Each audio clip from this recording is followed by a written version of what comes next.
Okay. All right, so we're recording. So, good morning for those of us here in Michigan. Good evening to Jaclyn, who's in Tel Aviv. And we're so excited to have you here. I love the book.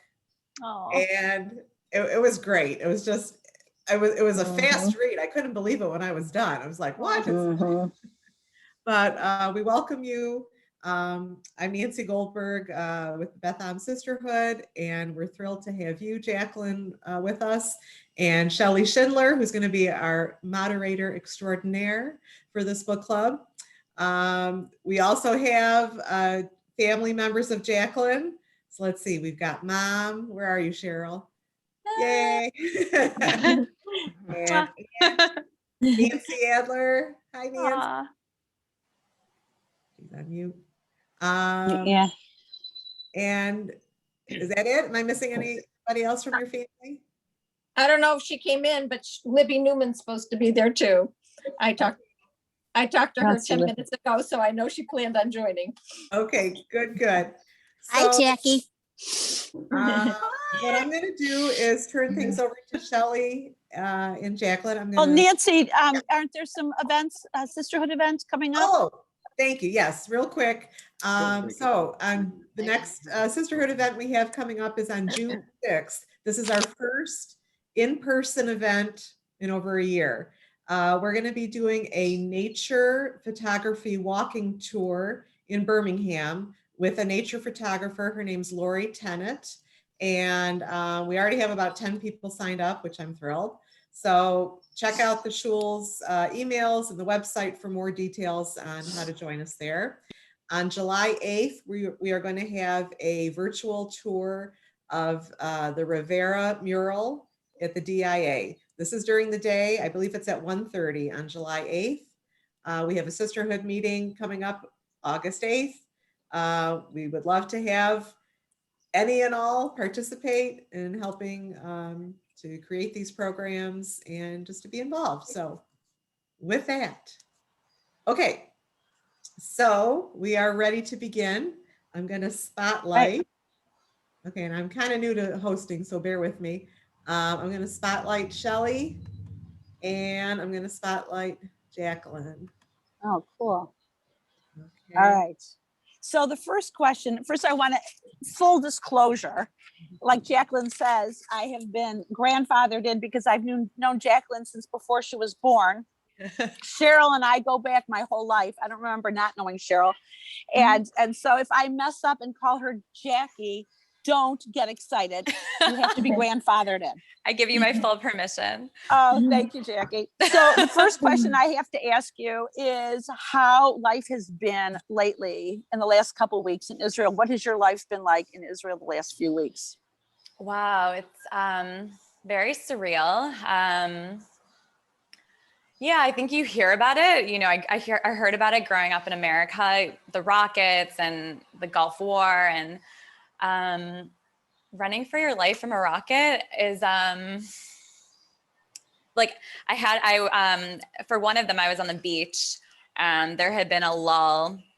And so I kind of thought to go calm my nervous system down, and there was another siren. And in Tel Aviv, we're lucky. I mean, we only get a snippet, I think, of what it's like for people in the South, but we have 90 seconds to make it to shelter. They have like 15 seconds.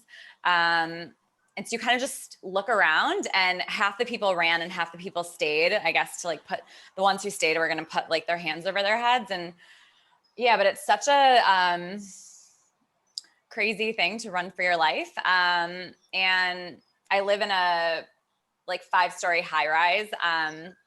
I don't have a mamad, which is a bomb shelter in my apartment. So you have to go to the stairwell. And for this, because there were barrages of rockets that, I mean, you know, like, I don't know how many in a 10-minute span, maybe hundreds to Tel Aviv. So you're like in the stairwell and you hear the boom. I mean, you hear the booms outside of Iron Dome. Thank God for Iron Dome. But I mean, it shakes the building. I don't think I realized that that's like how you feel it. And yeah, you see, I mean, I definitely saw the rockets kind of hit, you know, I mean, I didn't see it personally, but when you see it on the news, you see them hit Ashkelon and you see them hit Ramat Gan, and it explodes in fire. And you kind of think like, wow, is it possible I could die by fire? I mean, it's like such crazy thoughts that it has felt very acute.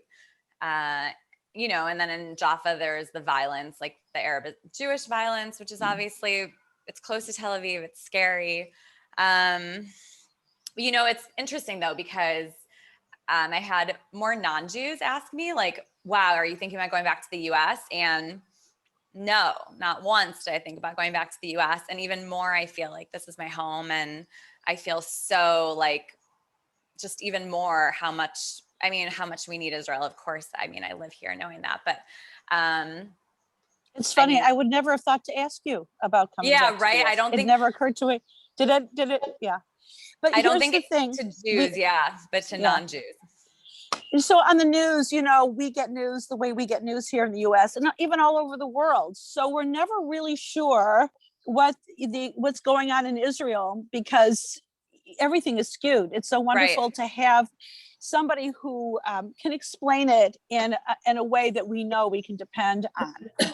Yeah, no, I'm happy to answer any questions. I mean, it's been crazy to live through. And my experience is, I have a bunch of Israeli friends, and I was out to dinner with a couple of them, and their experience through it is like, their lens is different than an expat lens. And how's it different? Well, I went down to dinner with one of my best friends and her sister's boyfriend is a pilot. So he was he was in all the operations, like dropping the bombs on Gaza. So she's like living through that with them. I mean, even just interesting. Their parents live in the South. So the sirens are like much different, when it's much more acute, I think. And the PTSD is much more acute for them. Yeah, I think everything. And then I feel the anti-Semitism from like the diaspora more than they do. So, yeah. Well, thank you for that. Yeah. Let's go talk about our topic today. When We Were Young, this beautifully done book, I have to say. Oh, thank you. So do you want to give us an overview about the story, or? Yeah. Okay, can you do that? I also have it. Oh, good. So it's about a bride just before her wedding, and her old boyfriend comes back to tell her why he really broke up with her the last summer that their families vacationed together on Corfu, the Greek island. And meanwhile, her grandmother begins to correspond with a lover she lost during World War II on the Greek islands. And as the wedding nears, kind of family secrets abound and unravel, and second chances end up presenting for paths not taken. So that's kind of the elevator pitch. That's great. So I have to say, there are 3 generations of women in this book, which is so beautiful. And I know that you could relate to that because you have a wonderful grandmother that you're very close to. And of course, you know how I feel about your mother and your grandmother. Was that a big influence in the story? I mean, where did the idea come from, and how do you put this together in the big picture? Yeah, I knew I wanted to write about 3 generations of women, and in particular about someone more my generation and then someone more like my grandmother's generation. And I do say it in the book that the mother in the story has absolutely nothing to do with my own mother. Anybody who knows Cheryl knows that. Yeah. But yeah, my inspiration initially had nothing to do with multiple generations. Actually, I was on vacation in Jamaica, and I saw 2 kids playing together on the beach, and one of them's family was going home, so he said goodbye to his friend, and when he was running away with his mom, he was like, "Mom, I'm really gonna miss Mason." They were maybe like 8, and I just all of a sudden had this idea of 2 families who vacation together only in the summer, like vacation friends, and how that's different kind of from friendships in your everyday life. And then I thought about these 2 families and a big secret that would come between them, and I kind of knew I hadn't seen that before. And so that was like my initial kernel. But at that time in my life, I started the book 5 years ago. And I had kind of been in this, I'd been interviewing my dad about his life. My dad's from the Soviet Union, our family had gone back to Ukraine. And so I had been really like hearing all these stories about his life and also my grandmother's life on my dad's side, who escaped the Nazis on the last train out of her small Ukrainian town. And, you know, her family, her parents and other family members were then murdered in mass graves. They didn't get to escape. And I kind of started thinking about what it was like for my grandmother, who I never met, but to live with the weight of all of that. And, you know, she had so much tragedy and trauma in her life. And then on the other side, I'm very, very close with my maternal grandmother, who maybe is on here. And I kind of had the idea of some sort of World War II storyline, not Ukraine, but sort of loosely inspired by my paternal grandmother, but then having like a closeness between the two characters, the grandmother-granddaughter characters, like I do have with my maternal grandmother. So the book sort of took shape from there. But Greece came because I like beach books and I like beach island settings.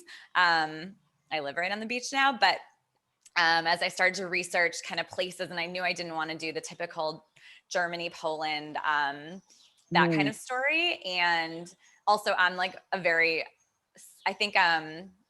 sensitive to the Holocaust. Like personally, it's hard for me to read books set in concentration camps or things like that. So I knew I kind of wanted to set something on the fringes of the Holocaust. And as I started to do research and I learned that the Germans had taken the Greek islands, and I had no clue about the Jewish history on the Greek islands that had been affected by World War II. And so it was like astounding to me that, having gone to Hillel and grown up around so many of these kinds of stories, that I had never heard this. And so then I really felt like, okay, this is what I want to incorporate. So I don't know if that makes sense, but all these things kind of, it makes beautiful together. sense. So the structure, can we just talk a minute about the structure of your book? Oh yeah, How sure. you organized 3 generations and you were able to keep all those you know, balls going in the air. And it was pretty clear. I don't know if anybody got confused, but you know, we get to know Sarah. We know her story. It's clear. We get to know B. I want to talk a lot about B. And of course, Joey, you know, I guess maybe I can relate to B, and not, you know, generation wise. Yes. And then we'll talk about Joey, because really that's the bottom line. So B's story was so beautifully written, and the way she falls in love with the fisherman. So there's a few pieces here. First of all, the way you wrote her PTS into the story was so beautiful. Can I just quote that? Or, you know, will you quote it on page 289? Wait, what is it? Her PTS? The way she was able to survive, and what happened, her nightmares, you know, how she wanted to kill herself because she was the survivor's guilt. The way you wrote it in, but you didn't say survivor's guilt. Yeah. You lived it. We lived it through her. And in the end, at the bottom of the last paragraph of 289. Mm. Yes. Yeah. And she said, and if I could wave a wand and choose a past without you, Milos, would I do it? It is a question that has plagued me for 70 some years, and I'm still no closer to an answer. Yeah. I thought that was just the culmination of a beautiful way. I was wondering how you were going to show the her PTS, because in the beginning we meet her. She's an elderly lady. She seems to have it all together. She's got a little bit of an errant daughter, but she's successful. And of course, she's so close to her granddaughter. How did you research PTS like that? You know, I did do research. There's like books on the, you know, the trauma that's inherited, especially from the Holocaust, on, you know, subsequent generations. But, you know, Joey actually was like, her own PTSD was inspired by me, because I, as a kid, had Holocaust nightmares. I remember sitting on the porch when I was like 10 next to I think in 5th grade, actually, at Hillel, an older boy, it was actually my friend Jill's older brother, David Slama, who came in and had been to the camps and showed us these pictures. And I had no idea like anything until I saw his pictures of what happened in Auschwitz. And I remember saying to my grandfather, could it happen again? I just would have nightmares about it. Probably they shouldn't show people in 5th grade that. But it was always like something in my life. And so I know that I'm, 2 generations removed. So when I started doing research, I knew that I wanted to especially highlight that in all the generations, and definitely in B, Anne and Joey. Yeah. Incredible. And Sarah, of course, had her own trauma. Yeah. So at that time, marrying out of the faith was really, I guess, considered a shanda. Yeah. And you wrote that pretty well. Do you feel that has changed a lot since, when it came later to later generations, like today even, Joey? Do you think it would have been something that we would have had to deal with like we did back then, like you did back in Sarah's time? I mean, it doesn't seem like it's as severe, although I don't know. I grew up in a home where it did seem like it would be severe if we were to marry outside of Judaism. But no, I don't think I think things have evolved, especially in intermarriage. But I think back then it was something that was like an excise from the family. Yeah. So overall, we're going to talk about everybody else. What do you most want your readers to get from this book? Is there, let's start with the Sarah story. Yeah. Because we're coming up to secrets now, and there's 3 big twists in this book that I remember. But is there something that you started out that you wanted to have a message you wanted us to learn? I mean, above all, I think stories should entertain. So I always want something to just like you get lost in a good story. I mean, that's how I feel about stories. In terms of messages to take away from it, I think that everything is messy. We're messy. People are messy. Like humans are messy. So, I know a lot of people had had strong reactions to B, for instance, but I think she's complicated, like I love her in her own way. And when people go through so much trauma or inherited trauma or both, I think it tends to come out of you sideways, So I think that sometimes, good people can make some bad decisions and they can still be good people. And yeah, I always think writing about complicated humans is fun. And I think because we are all complicated humans. So I think that's a really important message, Jaclyn. It's a very important message to remember that, we do mess up, and to give each other space, because part of this story also is about forgiveness. Yeah, totally. And it's not like you gave forgiveness through your characters. You left it kind of that in the air to the reader. Right. What do you forgive? Do you think this is forgivable? I thought that was really great too. I study these things in Musar, and it's interesting how the Christian belief in forgiveness is so different than the Jewish belief about forgiveness. Yeah. So it's something I think about quite a lot. It was really wonderful the way you left it to me to decide. And I still haven't decided. Which character do you relate to? I see Joey went to law school.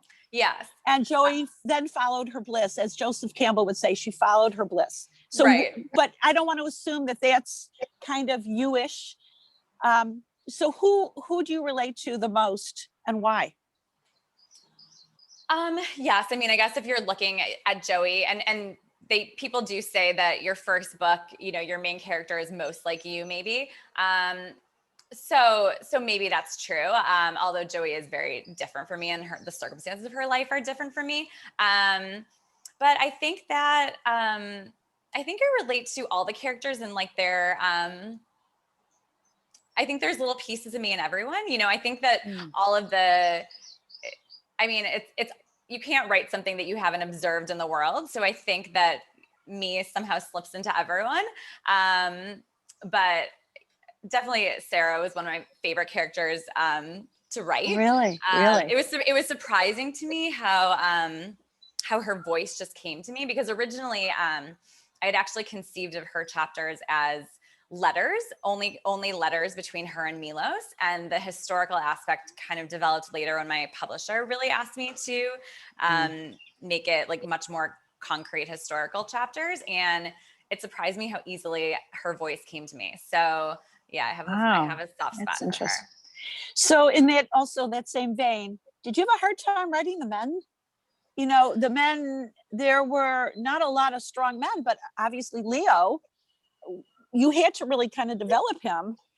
Yeah. How did you get into a man's head? I mean, I'm a little bit of a feminist, which is how I kind of relate to be to a point. And I have a certain view of men myself. You seem to be able to write. I couldn't do what you did with Leo. How did you do it?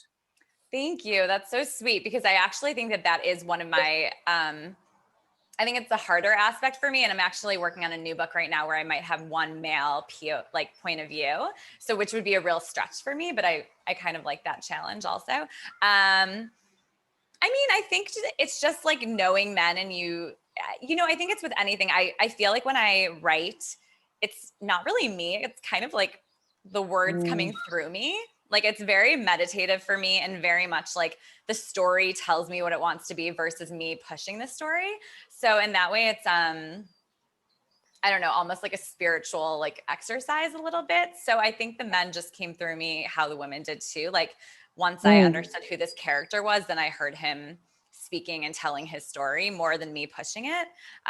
But yeah, I do think that it's easier for me to write a woman's perspective. And it's great. You give him a lot of latitude, and you color him with compassion, which is really really great. I'm going to try to work on that too, learning from you. Let's talk about the next generation. Let's talk about B. Yeah. So B was obviously your idea of a rabid feminist.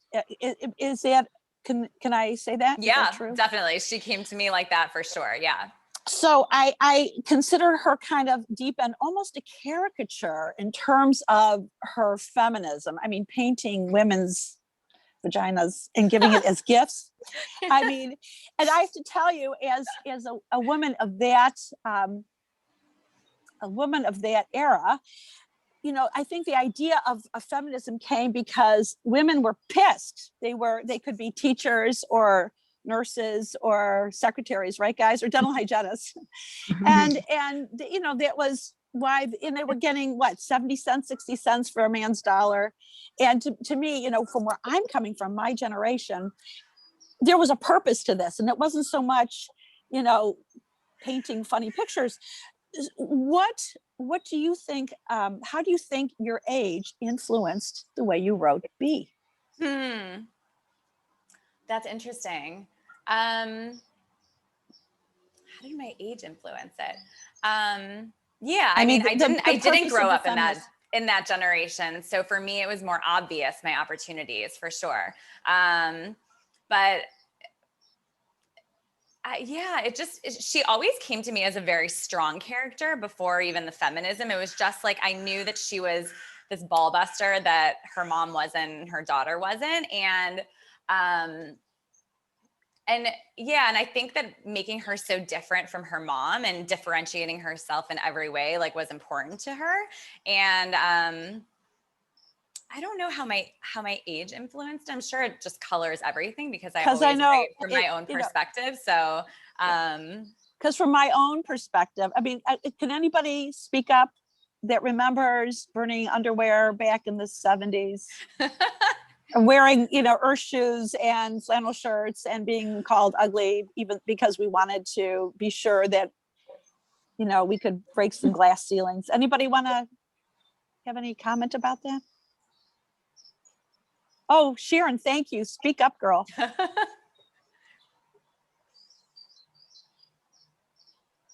Right, Sharon. Okay. First of all, hi Sharon. Hi. So good to see my former student as a published author. Isn't that something? It's wonderful. Thank you so much for joining. No, I think the feminism part is because, I don't remember so much like the burning the underwear. That was like, to me, that was like what the newspapers focused on.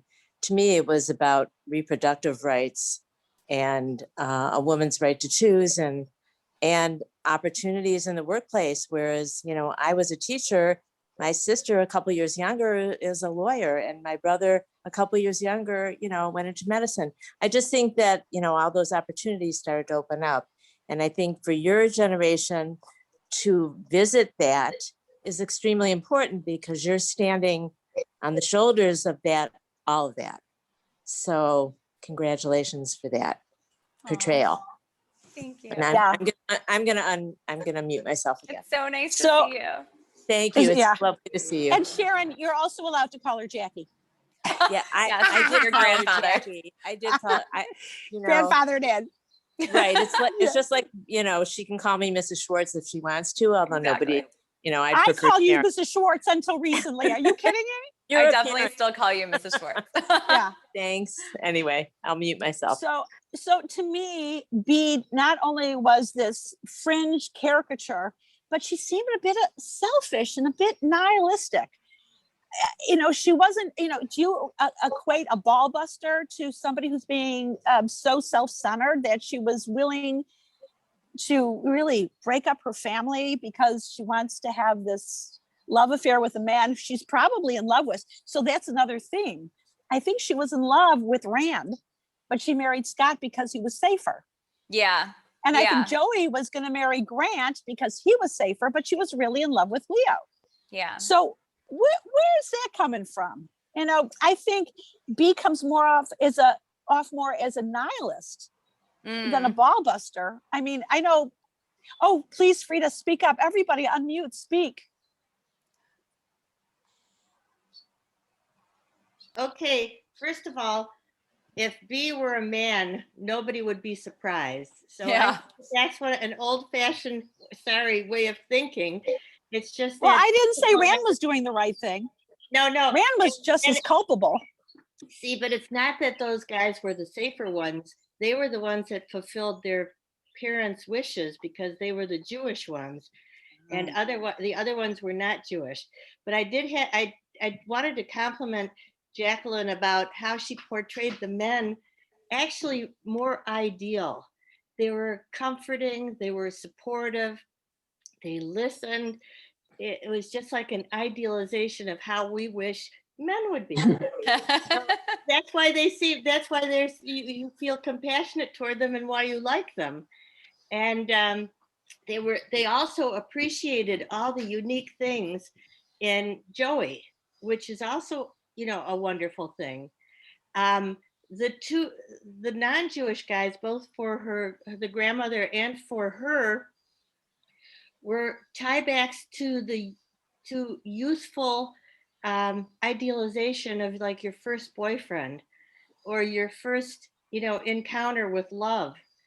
And in a way, everybody thinks like that because it's so easy to look at the past with rose-colored glasses. Right.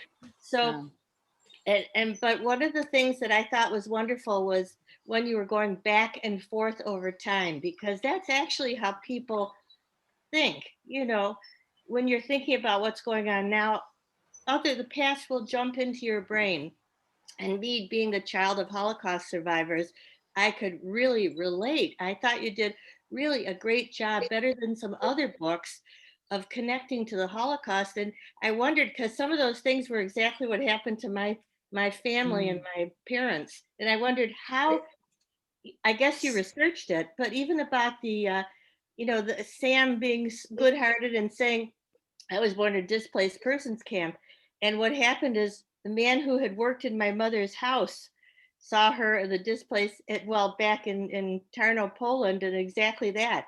He wanted to marry her. He had a wife and 2 sons that were killed. It was like you were looking into my brain. It was really quite unique. Oh, Wow. Wow. Thank you for saying that. Stan, there was a lot of marriages that happened, and this speaks to Frida, when she says, because they wanted to have children. Yeah. And it wasn't really about love as it was after then to repopulate our tribe. And there's a book by Apple, this is Max Apple, called I Love Booty. I think that's what it was about. And the grandmother said, why did you marry the grandfather? They fought. The son said, why did you marry grandpa? I mean, they fought all the time. And she says, I got married before love was invented. Oh, wow. That's such a good line. Yeah, Wow. it was really something. So that's kind of how you put it with Sarah. Yeah. And the man I don't even remember his name.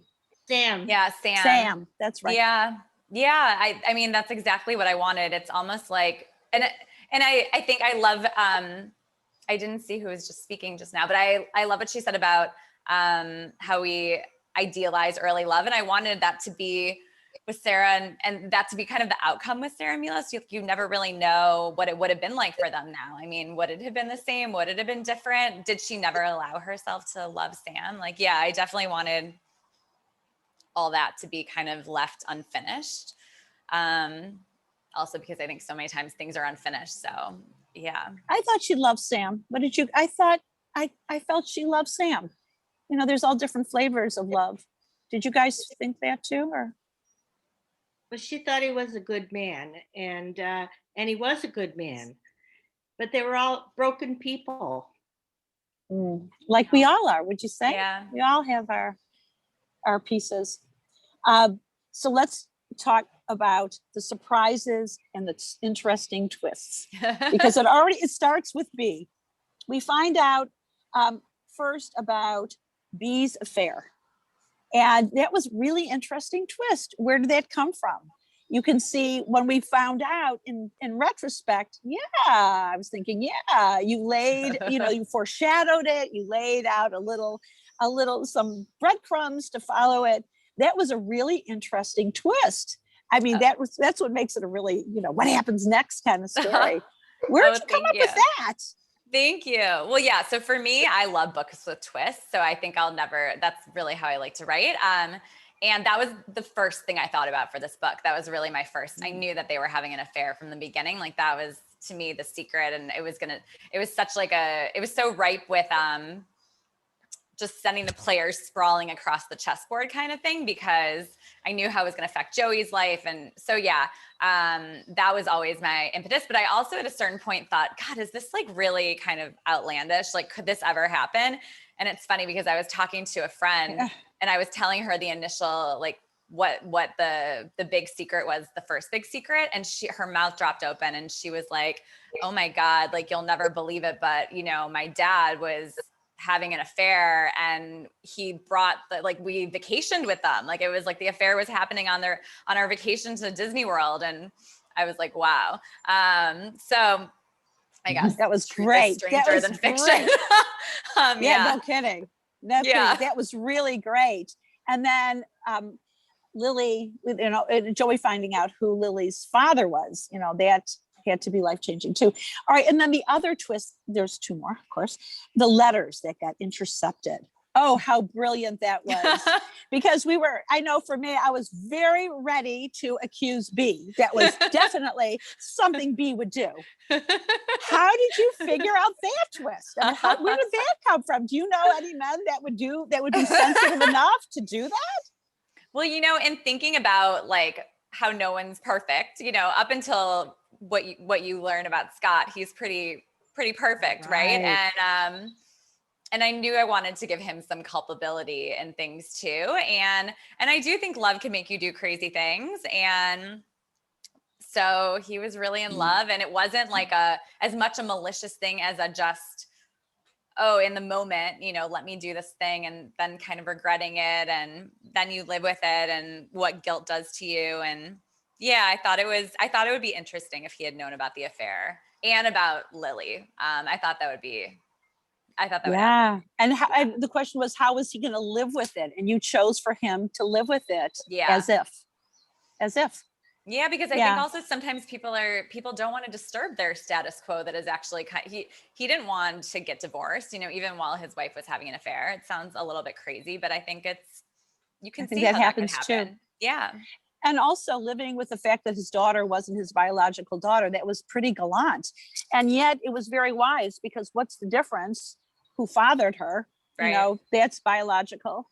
Right. That was really quite a very interesting point. Of course, the third point, which we haven't talked about Joey yet, is Leo versus Grant. So one of my girlfriends, who I won't mention, said, I would have stayed with Grant. That was a nice, solid She's marriage. not the only one. Yeah, right, of course. And I looked at her and said, oh, love Leo on a boat, hands down. how did you make that decision? That was clear to me from the beginning. I always knew. Really? Yeah, it was never a question in my head. And it's interesting to me that so many readers like wanted Grant, because to me it was always Leo. Oh, it's funny. But I did like that it happened after she was already married. Like, I think that makes the decision even tougher. So I liked kind of introducing that complication. But yeah, I really loved Leo. Complication. Yeah. Do you think there's two different kinds of people? Do you think that tells something about the reader, the Grant people versus the Leo people? Do you think that's a thing? It could be. Yeah, I kind of think it might be a thing. It might be a thing. Does anybody want to weigh on the Leo versus Grant thing? Well, I mean, I'll just say that was the biggest shock, I think, in the book, was that. Oh, wow, that makes me happy. Married. I couldn't believe it when they actually got married. I thought, there's no way she's going to marry him. And when she did, that really was a huge twist for me. That was one of the real things that really got me in this book. Oh, that makes me happy to hear. Well, she was already married to Grant. So you were surprised she married Grant at all? Right. So that's what I mean, that she actually went through with the marriage. Mm-hmm. When we all knew that Leo was the one for her. I mean, that's how I read it. So you're a Leo person. I'm a Leo person. Yeah. Okay. Come on. But something, Jaclyn really laid breadcrumbs again. She was dragging her feet about the details. She was more interested in creating that painting, that work of art for Edith. She said, we'll just get married. This whole wedding idea was your idea. It's almost like she was a little ambivalent. And you wrote that in very well, her ambivalence. That was really great. I mean, I think she genuinely was, invested in Grant too. It wasn't that she didn't love him, but I think there's different kinds of love, and yeah. Absolutely. Absolutely. Where did you come up with the name When We Were Young? I didn't. Oh, was that a publisher thing? Yeah. Okay. It was originally called Saltwater, and I still think I like that title better. No, I do.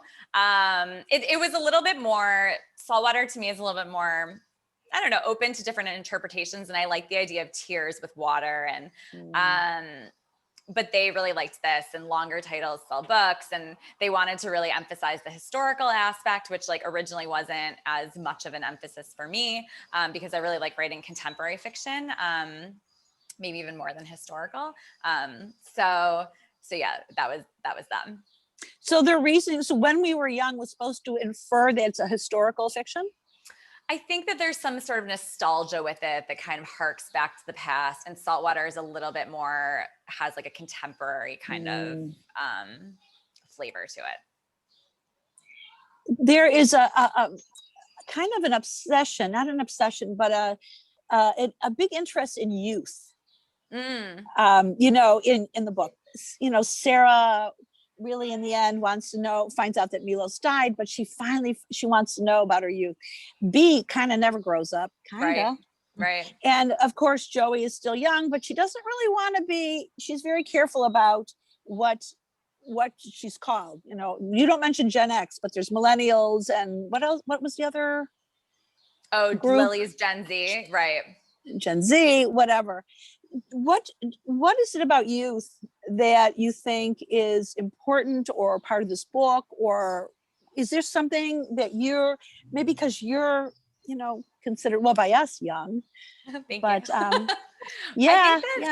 I think that there's I don't know if this is just true of me and people I know, but I think that there's always like untangling your youth sometimes from, figuring out what sticks with you now from before, and what you want to let go of and what you want to keep. I think that's kind of something we grapple with our whole lives. I don't know. So I think that, yeah, it was definitely a theme in this book, of people who hadn't let go of things from their youth. So then when you don't let go of something, it's constantly that's interesting, coming up for you, right? Like if you're over it, then I don't think it keeps coming up. But I think these women had in common that they hadn't let go of things. So then I think, you're constantly confronted with it. Oh, that's really interesting. So now, here we are, when you were young, if you could tell your younger self anything, what would it be? I mean, we could all think about that from this book, but was there anything that you thought about? I mean, you really, would you tell everybody what your journey was to get to author? Yeah, of course. Well, I've always been a writer. It's always been what I wanted to be doing. I wrote my first novel when I was 17. Tried to get an agent for it at that time. And I ended up going to law school because there was no part of me that ever thought I was supposed to be writing novels full time at 22 after college. And certainly it wasn't a path that my family was like, go do this right now. So I went to law school. I practiced law for 7.5 years, but I always knew I was going to take time off to give writing a full-time go. And when I was a lawyer, I wrote 2 books, 2 novels. So I kept and a memoir actually also. So I kept working at my craft and taking classes and workshops and still writing, but it wasn't what I was doing full time. But anyway, I quit my job 5 years ago and decided to really give writing a full-time shot. So this was the first book I wrote on my travels before I settled here in Tel Aviv. And I've written 3 books since, and I'm working on a new one. So where are your other books? Where are they in process? Yeah. So my agent's about to sell, actually this week, we're going on submission with one of them to publishers, and my other one. So my next, the one we're going on submission with is actually a middle grade book for middle school kids, and it's actually set in Israel. And then my next adult book, we're going on submission hopefully next month. So yeah, it's such a long, these things take so long. Did you ever go back to your original intention about writing a story about your father's life? So yes, I have a memoir that I wrote about my dad's life that I definitely do want to publish. It just hasn't been, memoir is such an interesting genre because you kind of have to have a platform to publish, at least traditionally with a traditional publisher. So I've been sort of waiting for my novels to launch more, and then I think it will be easier to sell a memoir. So I haven't really touched that, but besides my next 3 books, that's another one off. So memoirs are harder to sell? Is that what you're saying? People don't read memoirs? Not harder to sell, but your draw when you pick up, publishers think that you're more likely to pick up a memoir by someone you've heard something about or someone who's speaking, or, it's novels that really kind of the author doesn't matter as much, whereas memoir is much more attached to the person who's the story is about. So yeah, that's in my goal, my list of goals, but not in the immediate future.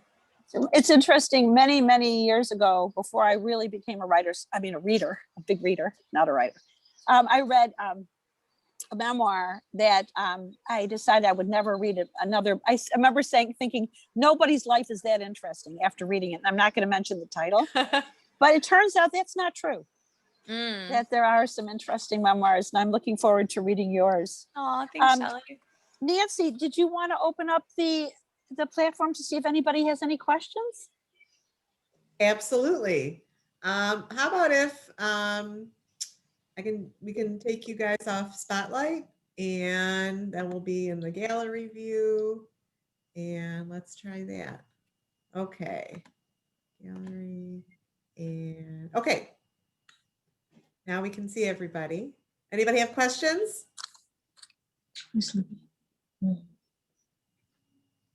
Maybe somebody's unmuting.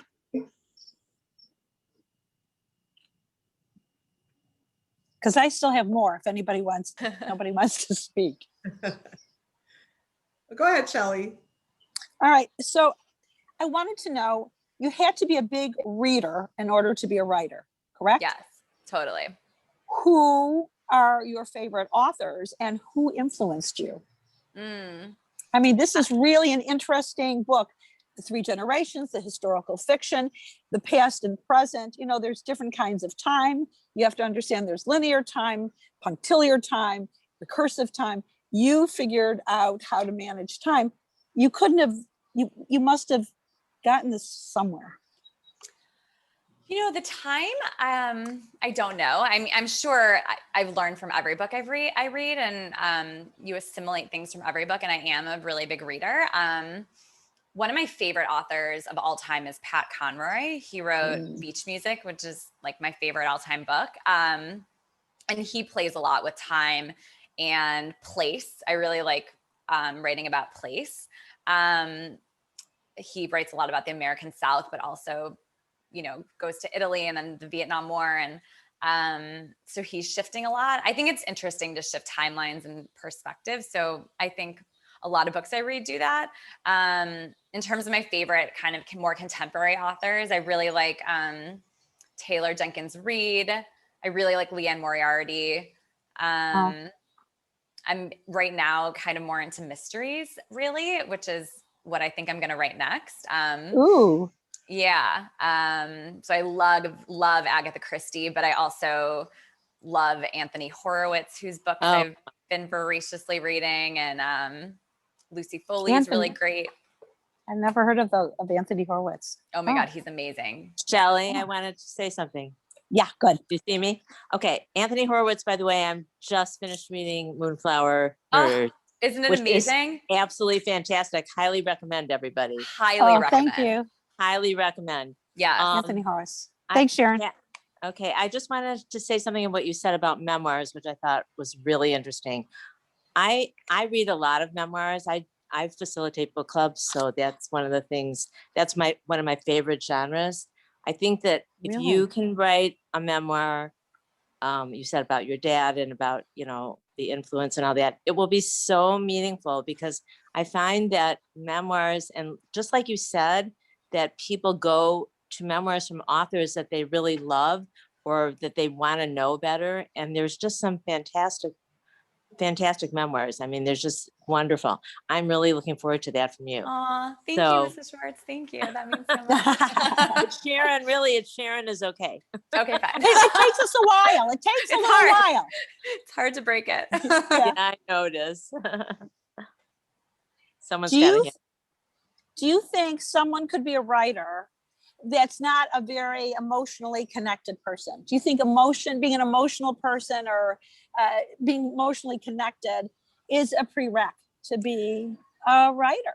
Wow, it's such a good question. I thought about it a lot because I'm very emotional and very sensitive. And I think it's probably my greatest strength as a writer. I don't know that you can't, but I think for more emotional, every story is emotional, maybe some more than others. This probably more than mystery has more emotional complexity, maybe not. But I think I don't know that I could write without it. So even though sometimes I wish I was less emotional, I remind myself it's a great trait for a writer to feel, because you feel the gamut, you feel the pain and you feel the joy so acutely. So then your characters can experience kind of the gamut also. But I think Frida had a question. Go ahead, Frida. I just wanted to comment how much I enjoyed getting some insight about the Jews of Greece. Because it's true that that's an area that was really never talked about. It's so removed from us, from European Jewry. But it was also a big tragedy, and especially Corfu. Man, I really want to go there. Yeah. Thank you for saying that. Yeah. When I learn something as well as enjoy something, Yeah, thank you. I did so much research for it, and it was difficult to do research for it because so few of the Jews of Corfu survived the Holocaust. So then, it's harder to find information. But I did speak to kind of descendants of survivors, and I spoke to experts, and the common theme I heard was no one knows what happened to us. No one knows our story, and it became very important for me to tell the story. Actually, there's one survivor that I know of still living in Israel. And I just met with his grandson to give his grandson a copy of the book to him, because I didn't get to meet with him. He can't hear well, the survivor, but he has YouTube testimonies that I used to write the book. So he's in my acknowledgement. So that was meaningful that I got to give him the book. But yeah, thank you for saying that. terrific, yes. It makes you wonder what other corners of the world has stories to tell. Right. Do you think you will pursue that? Because a lot of people ask, well, why Corfu? Why not, I don't know, Mykonos? Why not? I could see not doing it like Hungary or something, Right. but Eastern Europe. But you wonder what those other stories are. Do you think doing this part of the research or your wanderings, do you think maybe you'll look for other little corners of the world that have a story to tell? Yeah, it's interesting because I was saying this to friends the other day in terms of what's been going on in Israel. And I was saying that I was with two girlfriends, and one of them is a former news anchor. And so she's Australian, and she's been doing, during the past few weeks, she's been doing a lot of media and a lot of podcasts and TV and talking about what's happening for us here. And another one of my friends works for a British billionaire investor who invests money in Israel. So she's like in the startup scene, kind of showing him Israeli startups to invest in. And I was saying how, like, during the conflict, it wasn't my natural inclination to be just posting to Instagram or just telling people what's going on. But I realized I like telling stories set in Israel. So two of my books are set in Israel, my kids' book, and I have another adult book that's set in Israel. And what my adult book has a Yom Kippur War storyline that I did a lot of research for, that was like important for me to tell. And so I think that I do like telling Jewish stories, and I like telling Israel stories. I don't think Israel is represented nearly enough in fiction. I mean, there's really no women's fiction that's set in Israel. I think it's such like a misstep. And my agent also agrees and is excited to like sell my Israel books. So yeah, I think it's really interesting telling Jewish and Israeli stories that haven't been told. And I think it would be hard for me to write a like I am writing my new book it's going to be about 4 women. I don't know that they're all going to be Jewish, maybe some of them, but I think that it's important for me to have some Jewish characters in a book because I don't know. I think it's what I relate to more, and it's what I feel like I can tell with more depth. So I don't know if that's. Do you think that will limit its appeal in any way? I mean, I think on one hand, it's important to tell these stories, important to be in Israel, because especially since there's such a dearth of them. But on the other hand, do you think it'll affect its popularity? I don't know. I mean, I never write from what's going to be popular. I always write from my heart. But I also think like I'm a big fan of Daniel Silva also as an author. He writes this character called Gabriel Alone, who's this Mossad agent, and his books are #1 New York Times bestsellers. They're huge, huge, huge books. They're so good. And he writes Jewish characters, a lot set in Israel. It hasn't hurt him one bit. So I don't think so. Is he Jewish? He is Jewish. Yeah, oh my God, I highly recommend his books. He's amazing. But so no, I think that if you're telling good stories, that there's always a market. And I think actually Israel in a way, there's some people who will never buy it because it's set in Israel, but there are a lot of people who will just buy it because they will definitely buy it because it's set in Israel. So I don't know. I think there's such anti-Semitism, so that I'm hearing, and it's on the rise. Do you think these books could help in any way? Because I think any form of hate is rooted in ignorance. Yeah. And fear and ignorance. Do you think writing these kinds of books could maybe help offset some level of ignorance or fear that is the root of this kind of hate? I think so, 100%. And I mean, that is, I think, the story of like my 2 girlfriends and me. Like, this is my contribution to, I think, trying to do that.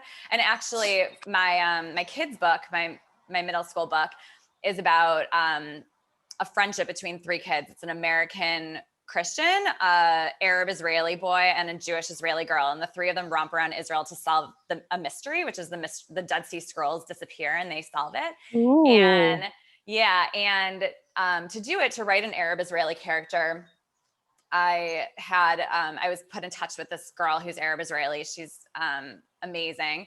And she kind of helped give me information for the character. And then she read the whole book. And I was really nervous to hear what she was going to say about it, because even though it's not a political book, I'm she's Israeli and I'm portraying her country. And it was she loves the book. Like she said it was perfect. She wants her 9-year-old sister to read it. Like she was like, this needs to be out there. And she had told me that she was nervous about how I was going to portray it and that it was going to be different, from her. And we follow each other on Instagram. And this past few weeks, she's been posting things and I've been posting things on Instagram. And some of the things she's been posting have triggered me because I don't agree with them. And I could see we were both watching each other's stories. And it was, I felt like it was weird that I hadn't said anything. And then finally I reached out to her and just said, that I'm thinking of you and I'm sending you and your family a lot of love and I'm praying for peace and whatever. And she wrote me back such a sweet message of, so nice to hear from you, like sending the same back to you. And I think that just says it all because I want to write stories that like bring people together. And I think that I hope setting a book in Israel with a friendship between Arab Israeli and a Jewish Israeli. Yeah. Like, I think that's it's needed. Such a raw nerve, such a raw wound for both groups. Right. Yeah. And it's just such an old, deep one too. Totally. So you have to really tread so carefully. Totally. Don't you? Yeah. Yeah. It's great. Well, I want to thank you for being here, Jaclyn. Thank you, and I wish Shelley. you lots of luck with all of your books. This one was beautiful. Thank you And so much. I hope we'll all recommend them to our friends and for book clubs. And unless anybody else has anything to say. Thank you, Jaclyn. Yes. Oh, thank you so much. Thank you, Shelley, so much. And to everyone, it's like really so meaningful to be here with you guys. Really. It was really great. Yeah. And we look forward to seeing you. touched. I hope you'll come and visit us. And we'll see you when you get here. I want to. Can I ask one simplistic question? Yeah. Did you ever have a non-Jewish boyfriend? Yes. Yeah. Yeah. How did that go over with your mom? Well, yeah. I mean, I hid it for years. So there you go. Oh, that's a good question. Yeah. I never thought to ask it. Yeah. Anyway, guys, I hope you all enjoyed, and hopefully we'll do this again for her next book. Yes. Thank you, Shelley. Thank you so much, everyone. Thank you. Jaclyn and family, I can keep this open a little bit if you guys want to chat at all. Oh, no, that's okay. I think they have the phone number. Yeah. Thank you so much. I'm going to say goodbye, everybody. Bye. Thank you. Thank Bye. you so much. Bye, everyone. Thank you. Bye. Jaclyn, we're proud of you. Thank you so Beth much. Ahm family, we're very proud of you. Thank and you That's so for damn much. sure. Yes. Yeah. Thanks, All right. guys. Bye, sweetie. Bye, Jack. Bye. Take Bye, care. Take care. Bye-bye. Thank you again. It was Bye. great. Thank you. Thank you. Okay. Bye. Bye. Bye, Libby. Libby, that's wonderful. Thanks, Nancy. Oh, Frida, thank you. Libby, she's beautiful. And we just wish her nothing but the best. You must be very proud. Oh, she may not be able to hear. Oh, she can't. Okay. All right. Take care, everybody. Bye. Bye-bye. Thanks for doing it. Oh, it's my pleasure. My It pleasure. is beautiful. So proud of you, Jaclyn. All right, Libby, take care.